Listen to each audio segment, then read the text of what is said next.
அஸ்ஸலாமு அலைக்கும். அல்சியா சேனல். இன்றைக்கி அல்சியா சேனலில் என்ன டிஃபன், காலை டிஃபன்னா இடியப்பம். ஒரு 8 இடியப்பம் வச்சுருக்கேன். இந்த 8 இடியப்பத்தையும் இதை பாருங்கள், இப்போ தான் வேக வச்சு எடுத்து ஆற வச்சுட்டேன். நீங்கள் ஆற வச்சுட்டு இதை இப்படி உறுத்துக்கிடணும். நான் இடியப்பத்தை இப்போ தாளிக்கிறது எப்படி அப்படின்னு உங்களுக்கு சொல்லித்தரேன். இடியப்பம் நம்ம காரம் வச்சு பண்ணுவோம்ல, தாளிச்ச இடியப்பம். அது எங்கள் ஊரில் எப்படி பண்ணுவாங்கங்கிறத நான் காட்டுறேன். இதை எப்படி உறுத்திக்கிடணும். சூடு ஆறுனதுக்கப்புறம் உறுத்துங்கோ. இப்போ நான் வேக வச்சு எடுத்தேன். 8 இடியப்பத்துக்கு தேவையான பொருட்கள் இந்த பாருங்கள். கீத்து கணக்குக்கு 4 கீத்து தேங்காய். சின்ன குட்டி தேங்காய்னா பாதி மூடி போதும்.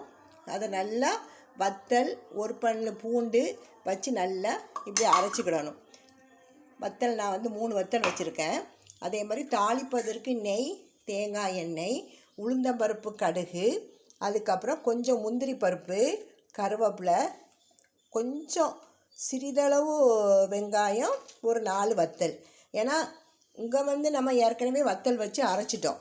அதுக்கப்புறம் இதை என்ன பண்ணணும், பொடியை அப்படி பிச்சுக்கிடணும். இடியப்பத்தை பாருங்கள், நான் சொல்கிற மாதிரி செய்யுங்க. இந்த இடியப்பத்தை அப்படியே உறுத்துக்கிடணும். நீங்கள் எலுமிச்சைச்சாறு ஊற்றி பண்ணுறது அது வேறு. இது நாங்கள் பண்ணுறது இப்படி தான் பண்ணுவோம். இதே மாதிரி செய்து பாருங்கள். இடியப்பத்தில் ஏற்கனவே நம்ம உப்பு போட்டிருப்போம். அதனால் உப்பை ரொம்ப போட்டுறாதீங்க. சிறிதளவு உப்பு போடுங்க. உப்பை இந்த தேங்காய் அரைச்ச தேங்காய் விழுதிலே போட்டுருங்க. இது நாங்கள் இப்படி தான் பண்ணுவோம். இதுக்கு சுகர் வச்சும் சாப்பிடலாம், கட்டியாக சட்னி வச்சும் சாப்பிடலாம். இப்போ பாருங்கள் எப்படி உதிர்த்திருக்கேன் பாருங்கள். இது 2 பேரும் சாப்பிடலாங்க. 2 பேரும் சாப்பிட்றதுக்கு உள்ள சமையலை தான் பற்றி நான் இப்போ காமிச்சிக்கிட்டு இருக்கேன். காலை டிஃபனுக்கு தாளித்த இடியப்பம் பார்த்திங்களா, உதிர்த்துட்டேனா. இப்போ என்ன பண்ணுறேன், இந்த அரைச்ச தேங்காய் விழுதை இதில் ஊற்றிட்டு இந்த பாருங்கள், கொஞ்சோண்டு தண்ணி, ரொம்ப ஊற்றிடாதீங்க, கொஞ்சோண்டு தண்ணி. இந்த ஜாரை அப்படி நல்லா அலசி ஊற்றிட்டு கையால் நல்லா இப்படி விரவிக்கிடுங்க. இடியப்பம் எல்லா இடியப்பத்துலேயும் படும்படி நன்றாக விரவும், பிசைரும். பாருங்கள், இப்படி எல்லா இதுலேயும் படும்படி வச்சுட்டு லைட்டாக தான் நம்ம இதில் உப்பு போட்டிருக்கோம். ஏற்கனவே இடியப்பத்தில் உப்பு இருக்குது, நிறைய உப்பு போட்டுறாதீங்க. எப்போவுமே உப்பு கம்மியாக போடுங்க. தூக்கலாக போட்டாச்சுன்னா குறைக்க முடியாது. உப்பு அதிகமாக போட்டால் நம்ம ஒன்றுமே பண்ண முடியாது. பாருங்கள், சரியா. இதில் உள்ள தண்ணியை ஊற்றி லைட்டாக சரியா. இதை பாருங்கள், இது ரொம்ப டேஸ்ட்டாக இருக்குங்க. இப்போ உப்பு காணுமான்னு பார்க்கும். இப்போ நம்ம உப்பு பத்தாது. அப்போ நம்ம என்ன பண்ண போகிறோம், லைட்டாக இப்படி போட்டு கொஞ்சம் தண்ணி போட்டு இப்படி ஊற்றிடணும். அவ்வளோதான். இப்போ நம்ம என்ன பண்ண போகிறோம், தாளிக்க போகிறோம். அடுப்பில் ஒரு கடாயை போட்டாச்சு. வேக வைத்த இடியப்பம். இப்போ இந்த கடாய் சூடாகட்டும். இதை நல்லா பிசறிடணும். அப்போ தான் உப்பு எல்லா பக்கமும் படும் நமக்கு, சரியா. இது காலை டிஃபன். இது மத்தியானம் நீங்கள் ஸ்கூலுக்கு கொண்டு போனாலும் கெட்டு போகாது. நான் இப்போ கையால் பிசறினோம்னா நீங்கள் கரண்டியை வச்சு பிசறிக்கிட வேண்டியது தான். நாங்கள் மத்தியானம் ஸ்கூலுக்கும் இதுதான் கொண்டு போவோம், நல்லாயிருக்கும். இப்போ இதை எப்படி பிசறிட்டு அதுக்கப்புறம் கடாய் காஞ்ச உடனே நெய் விடணும்.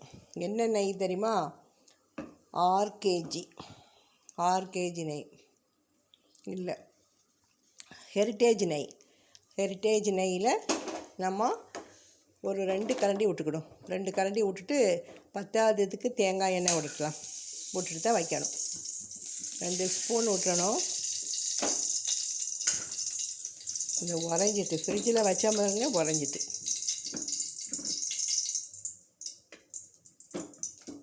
போட்டுட்டு நம்ம இப்போ தேங்காய் எண்ணெய் ஒரு டீஸ்பூனுக்கு ஒரு 4 ஸ்பூன் விடுங்க. விட்டுட்டு அதுக்கப்புறமா என்ன பண்ணணும்,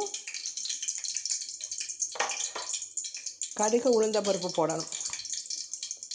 நெய்யை வந்து ஃப்ரிட்ஜிலே வைங்க, மழை நேரம் வெளியே வச்சா கெட்டு போயிடும்.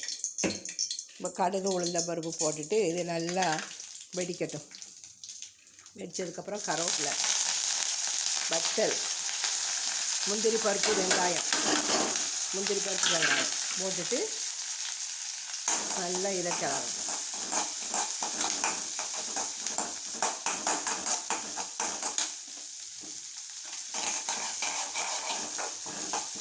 நல்லா மணக்கும். நம்ம நெய் ஊற்றி செய்கிறது தானே, நல்லா மணக்கும். இதுக்கு நாங்கள் சுகர் வச்சு தான் சாப்பிடுவோம். கட்டி சட்னி வச்சும் சாப்பிடலாம்.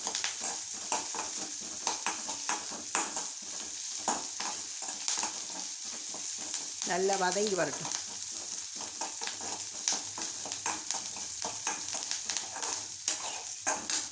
தீயை மிதமாக வச்சுக்கிடுங்க, ரொம்ப ஹை ஃப்ளேமில் வைக்காதீங்க.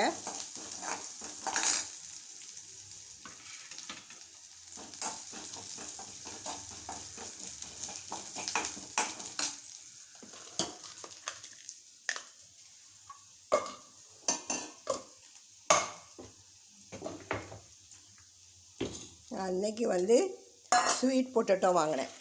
ஸ்வீட் பொட்டேட்டோ வேக வச்சுக்கிட்டேன்.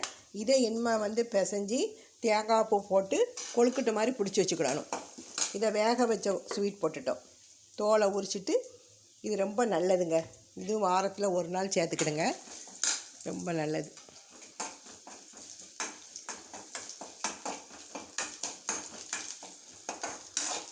முந்திரி பருப்பு போட்டு செய்யுங்க, இது ரொம்ப டேஸ்ட்டாக இருக்கும்.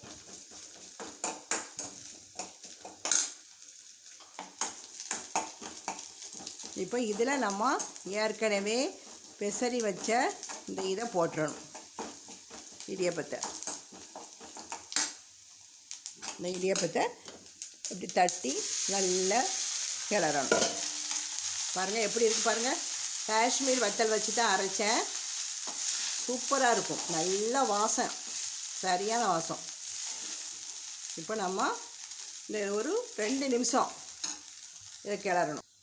இப்போது நம்ம நல்லா கிளறியாச்சு. இப்போ நம்ம பவுலில் பரிமாறலாம். அடுப்பை ஆஃப் பண்ணிடணும். பாருங்கள், இது ரொம்ப டேஸ்ட்டாக இருக்கும். இதை நீங்கள் செய்து பார்த்துட்டு கமெண்ட் பாக்ஸில் சொல்லுங்கள். நான் சொன்ன அளவு தேங்காய், வத்தல் வந்து உங்களுக்கு காரம் அதிகமாக வேணுன்னா நீங்கள் அதிகமாக சேர்த்துக்கிடலாம். நான் வந்து எங்கள் காரத்துக்கு தக்கபடி வத்தல் போட்டிருக்கேன். இப்படி நல்லா கிளறணும். அப்போ தான் அடியில் உள்ள வத்தல், முந்திரி பருப்பு எல்லாமே அது வந்து மேலே வரும். சரியா? நான் பாருங்கள், ரெடி ஆகிட்டு தாலி இடியப்பம். இதை நம்ம இதுக்கு இந்த பவுலுக்கு மாற்றிடும். பாருங்கள் எப்படி இருக்குது பாருங்கள், சூப்பரான. இது வந்து இடியப்ப பிரியாணி எப்படி பண்ணுறதுன்னு அடுத்த வீடியோவில் நான் போடுவேன், நீங்கள் பாருங்கள். இப்போ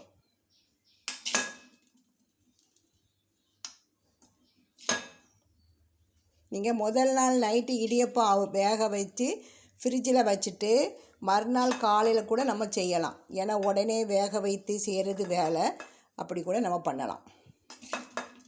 பாருங்கள்,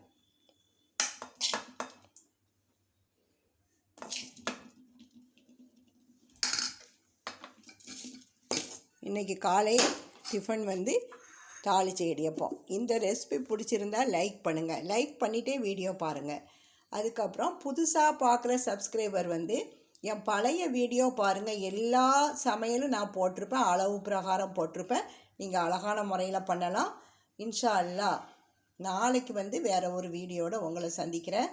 புதுசாக பார்க்குற சப்ஸ்கிரைப் பண்ணிவிட்டு பக்கத்தில் உள்ள பெல்லை கிளிக் பண்ணுங்கள். அப்போ தான் நான் தினம் போடுற வீடியோ உங்களுக்கு வரும். அஸ்ஸலாமு அலைக்கும்.